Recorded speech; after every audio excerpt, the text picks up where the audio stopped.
Ok, ok, ok, ok, ok. Ça va aller vite. Ça va aller vite. Je voulais pas faire cette introduction, je voulais directement aller à la gym, à la muscu, putain. Et vous mettre les perfs comme ça, direct, bam.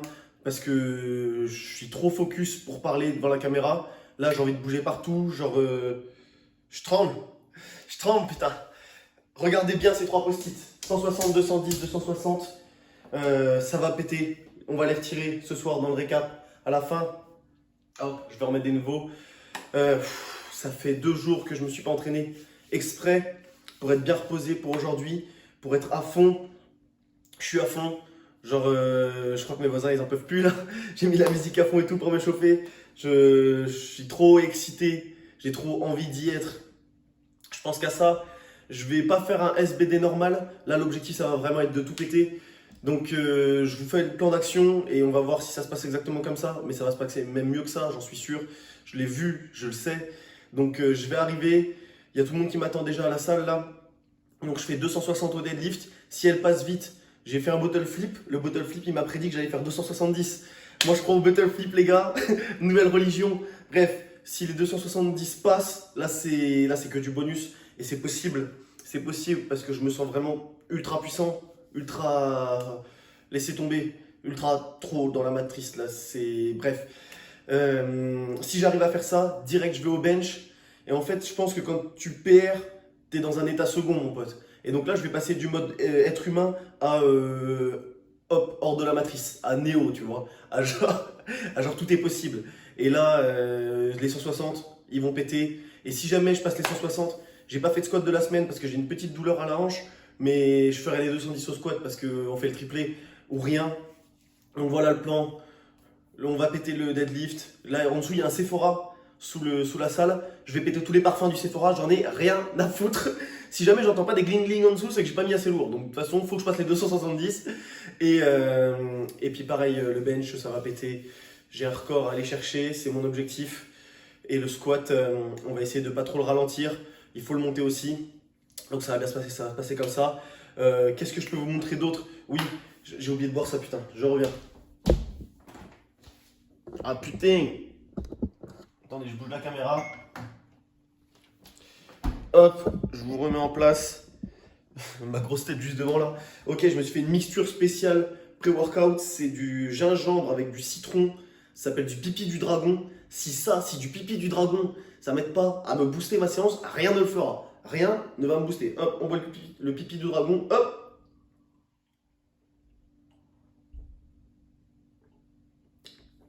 Ah. Allez, la pisse one shot. On pose ça là. Je vous monte. Non, allez, hop, go gym. À tout de suite.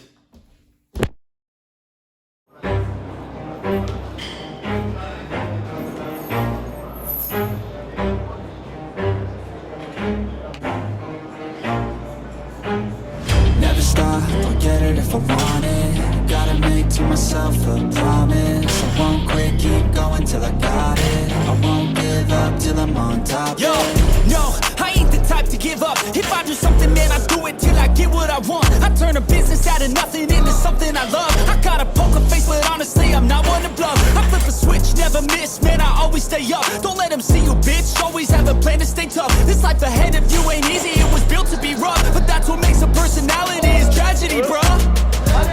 So keep your head on your shoulders. Now we ain't out here moving rocks, we out here moving boulders. Now we ain't getting posterized, we out here making posters. And we ain't got nothing to hide, we move forward like soldiers. You better wake up for the pay stub, or you'll pay up. Don't make love to the game, bruh, fuck the game up. Change up, rearrange stuff to your greatness. Famous for the way up, play the game, bruh. Never stop, I'll get it if I want it. Gotta make to myself a promise. I won't quit, keep going till I got it. I won't give up till I'm on top, yeah. You know I'm always honest, there ain't no way I'm ever stopping. I won't quit, keep going till I got it. I won't give up till I'm on top.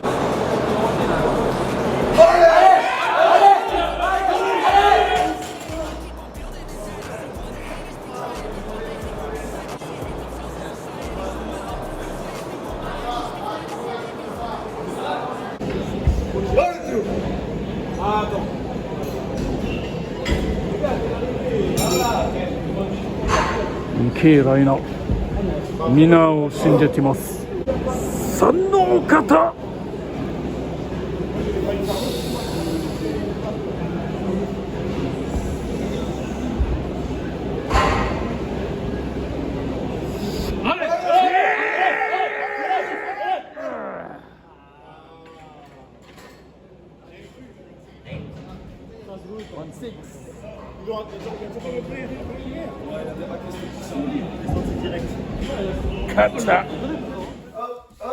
Hop, meilleur moule de la terre.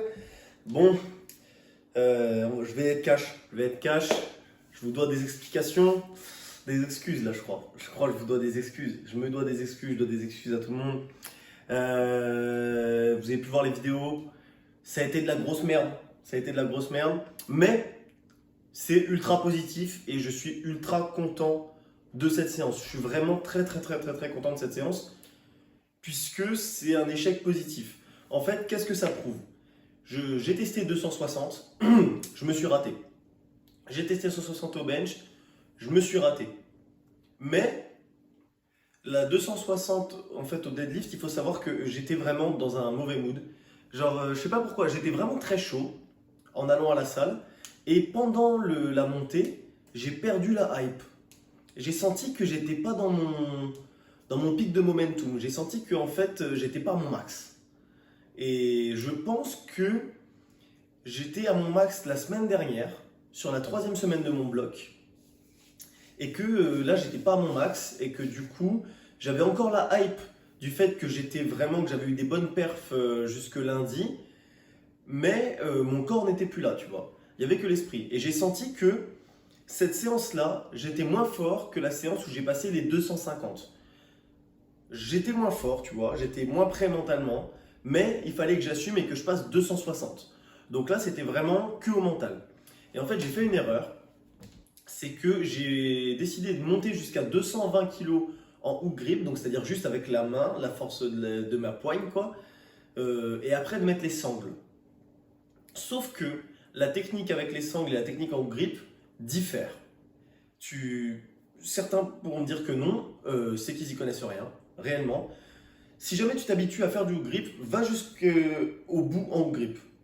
Pousse ton délire à fond, tu vois.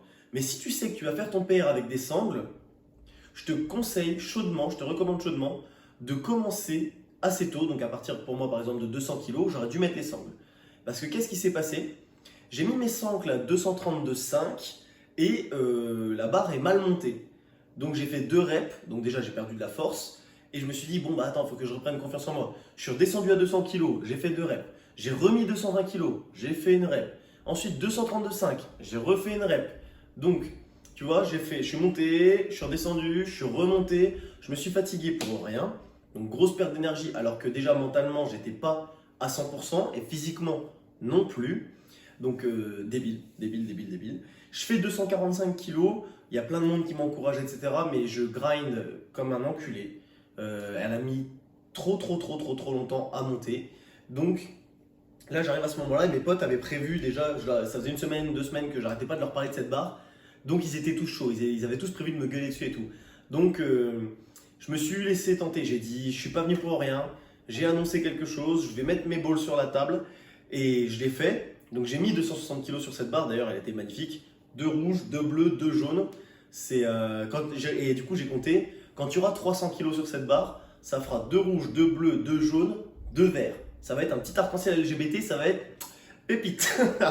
Bref, j'ai testé 260, elle a décollé du sol, mais elle n'est pas montée très haut non plus. Donc c'était prévisible, hein, au vu de ma forme, au vu de la vitesse à laquelle la 245 était montée. Je ne me faisais pas beaucoup d'illusions, mais je l'ai tenté. Et donc du coup, en fait, si tu veux, je dis que c'est positif. Je dis que ce bloc est positif, puisqu'en fait, j'en ai retiré beaucoup de choses. Tu vois, là, j'étais vraiment avec mon casque. Je faisais des 8 comme ça, je tournais et tout. Genre, si vous avez déjà été focus à la salle ou ailleurs, peut-être il y en a qui révisent debout. Je sais que je fais ça aussi quand je révise, je fais des 8. On dirait un fou, bref. Et j'étais trop j'étais trop stressé. Je me suis trop mis de pression. Et donc du coup, ça m'a vraiment joué un mauvais tour. Des mauvais tours. Donc après, tu vois, je suis allé au bench. au développé couché. Et je suis monté progressivement sans me mettre de pression jusqu'à 150 kg. Et j'étais vraiment trop détendu. Là, le mec fait, tu sais, je passe d'un extrême à l'autre. Quand je fais un truc, je le fais dans l'excès. Et ben voilà, faut pas être con, faut pas être mort, faut arrêter. Tu vois, je passe 150 kg, bam, elle explose. Je me dis, bon, bah écoute, easy. Et là, j'arrive à 160 kg. Et en fait, j'étais pas dedans. J'étais pas dans une optique record, j'étais dans une optique chill, tu vois. Donc 150 s'est passé parce que j'étais en confiance. Et dès que j'ai pas été en confiance, ma technique s'est dégradée sur le mouvement. Donc au lieu d'avoir les coudes plus resserrés, je les ai plus écartés. Ce qui fait que ça a vraiment perturbé toute ma technique. J'essaie de monter, je vois que ça sert à rien. Donc j'abandonne. J'ai pas vraiment forcé, tu vois. Et j'ai refait un second essai. Donc je vais essayer de trouver les rushs. Et là, pour le coup, j'ai corrigé la technique, j'ai essayé de monter, mais j'avais utilisé trop de force auparavant, etc. Donc, voilà, j'ai pas réussi les 160 kg. Et je me suis dit que ce serait bête. Oula, attendez, je suis en train de faire à manger, ça coule. C'est bon. Et donc, du coup, je me suis dit que ça serait bête de faire du squat, parce que j'étais sur 2 échecs, donc mentalement, j'étais pas top. Je me suis dit que j'allais juste me buter à la presse. Voilà, je me suis bien déglingué à la presse. Je marchais comme un cow-boy, comme ça à la fin, tu vois. C'est le signe que tu as fait une bonne séance jambes. Et donc, du coup, pourquoi c'est positif? Puisque j'ai pu analyser mes points faibles. Donc, maintenant, on va parler de mes points faibles, de ce que je vais mettre en place pour le bloc suivant et à quel point ça va m'aider, mais à quel point tu peux le mettre en place aussi dans ton entraînement. Donc, qu'est-ce qu'on apprend de mon soulevé de terre? Mon soulevé de terre, le problème, c'est que j'ai eu un trop gros gap entre mon entraînement et mon single. Le truc, c'est que je faisais... Qu'est-ce qui se passe là, putain? Voilà. Le truc, c'est que j'ai fini de m'entraîner lundi à 200 kg. Et là, j'ai voulu faire un test à 260 kg. Ça fait un gap de 60 kg. Donc en fait, mon corps était fort. J'ai senti que j'ai gagné en confiance sur le mouvement, etc. Mais vu que j'ai pas inclus de single, donc de une répétition lourde dans ma programmation, j'étais pas prêt physiquement ni mentalement à me confronter à cette charge. Donc ce que je vais faire à l'avenir, c'est que déjà je vais mettre l'ego de côté et moins tenter de records, etc. Là franchement c'est une preuve que je suis totalement immature. Je fais trop preuve d'immaturité encore, je vais encore trop tester de records. La force ne se teste pas, elle se construit. Et je faisais genre que je l'avais compris, mais je ne l'ai pas compris. Je suis trop immature. Et donc du coup maintenant ce que je vais faire, c'est que je vais inclure des singles assez lourds pour mieux appréhender les charges lourdes. Me dire, je suis capable de le faire, c'est bien, j'en ai fait, mais je ne suis pas obligé de faire un gap de 60 kg, tu vois. Donc imaginons que la semaine passée, j'ai fait un single à 245, j'aurais eu confiance en mes capacités et j'aurais mieux appréhendé cette barre à 260. Là, la dernière barre que j'avais fait, c'était 200, la semaine dernière 230, mais une semaine, ça remonte énormément, tu vois. J'ai eu le temps d'oublier, hein, c'est bon, hein, je suis allé au shot depuis. Hein. Donc, je vais inclure des singles. Et aussi, l'intérêt de faire ça, c'est de pouvoir contrôler ma technique. Puisque, comme tu peux voir, c'est que je détends mes jambes totalement et que je mets un gros hip shoot avant de faire mon soulevé de terre, tu vois. Et ça crée une part d'aléatoire.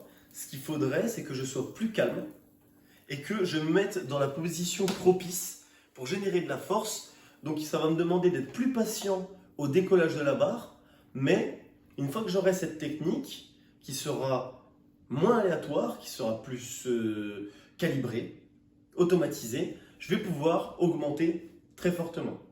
Ensuite, au développé couché, qu'est-ce que je peux retenir de mon échec? Déjà, ce que je peux retenir, c'est que j'ai senti la barre légère. Le dérac, je l'ai vraiment senti légère, etc. Je me suis senti fort, je me suis senti capable. Donc ça, c'est positif. Et ensuite, ce que je peux dire, c'est que j'ai banalisé une barre à 150 kg. Donc c'est déjà honnête. C'est une performance honnête. C'est pas ce que je veux, c'est pas ce que j'aurais voulu. Mais 150 kg, ça me fait plus du tout peur. C'est une barre que je valide les doigts dans le nez à chaque séance maintenant. Donc c'est déjà une première victoire. Puisque si je me rappelle bien, j'ai commencé à 120 kg. Ça fait 30 kg d'ajouter. Je me rapproche mois après mois des 200 kg qui sont vraiment l'objectif que je me suis fixé au développé couché. Donc ça me fait plaisir et on prend ça, tu vois. Et qu'est-ce que je peux constater? ce que je peux constater, c'est que quand je pose la barre ici et que j'ai fait les premiers centimètres de décollage, j'y arrive. Mais une fois que j'ai fait les premiers centimètres, à partir de cet angle, tu vois, je galère. En fait, c'est la phase haute du développé couché qui est plus dure pour moi. Donc, ce que je vais faire au cours des prochains mois, c'est que je vais travailler cette phase haute. Je vais travailler mes points faibles. Donc, vous verrez bien les exercices que je vais mettre en place. Je vais renforcer mes triceps. Je vais renforcer mon bench, spécialement dans cette partie haute, de manière à pouvoir mieux appréhender les max quand je vais y aller, tu vois. Et les 160 kg, c'est sûr que ça va passer, mais il faut faire preuve d'intelligence. Ce qu'il faut, c'est regarder pourquoi on a échoué et comment faire pour ne pas échouer de la même manière le mois prochain, dans 2 mois, à la prochaine échéance, tu vois. Tirez des conclusions de vos échecs. Et là, c'est ce que je fais. Je tire des conclusions de mes douleurs au squat. Donc, je me suis fait des douleurs parce que j'ai trop bourriné, etc. Mais ce qu'il faut dire, c'est qu'on peut travailler la force de différentes manières. Donc, dans mon prochain blog, j'aurai toujours du squat, mais je vais inclure plus d'exercices accessoires pour relâcher un petit peu mes hanches et éviter de me blesser. Ce serait très bête, ce serait débile. Au développé couché, je vais plus travailler mes points faibles, donc les triceps, et la partie haute du bench avec ce qu'on appelle du bloc bench. Donc, c'est-à-dire que je vais mettre un bloc sur la barre qui va faire que quand je vais faire du développé couché, le bloc va me toucher, tu vois, le bloc va bloquer ici, et ma barre sera toujours à cette distance de moi. Donc en gros, je vais vraiment travailler que la partie haute, que la partie qui me fait défaut. Donc je vais renforcer mon point faible au développé couché. Et au soulevé de terre, qu'est-ce que je vais faire? Je vais inclure des singles de manière à moins stresser avant les échéances, à mieux appréhender les barres, à moins dégrader ma technique. Et donc du coup, c'est vraiment quelque chose de mental, tu vois. Puisque j'ai la force, mais le mental ne suit pas. Et ensuite, il va falloir que aussi j'accepte de commencer plus bas sur mes blocs, puisque si jamais, depuis plusieurs blocs, je suis fort sur ma 3e semaine et faible sur ma 4e semaine, ça prouve bien que j'ai mal programmé, que finalement, je ferais mieux de commencer plus bas pour finir plus haut. Ça peut paraître un petit peu complexe dit comme ça, de se dire non mais attends, pour progresser en force, il faut vraiment tout le temps être à 100%. C'est faux. Il faut savoir mettre son ego de côté, commencer bas pour finir très haut. Voilà, donc là c'était beaucoup plus technique, c'était moins sur mon ressenti. Donc je ne sais pas ce que vous allez en penser. En tout cas, moi je trouve que c'est que du positif. Les échéances sont en décembre, donc j'ai encore 3 mois pour ajuster le tir. Je vais tester des nouveaux exercices, une toute nouvelle manière d'aborder ce sport pour moi durant le prochain mois. Je sens que ça va vraiment porter ses fruits. Je le sais, je me suis renseigné quand même sur internet, etc., dans les livres d'anatomie. Je ne fais pas les choses au hasard. Vous allez le voir. Moi, en attendant, je vous dis à la semaine prochaine pour la première semaine de mon nouveau bloc dans lequel je vous expliquerai plus en détail les nouveaux objectifs que je me serai fixés, puisque je ne l'ai pas encore programmé, et la manière dont je vais pouvoir les atteindre. En attendant, je vous dis bonne continuation, bonne fin de week-end, et à la semaine prochaine. Ciao!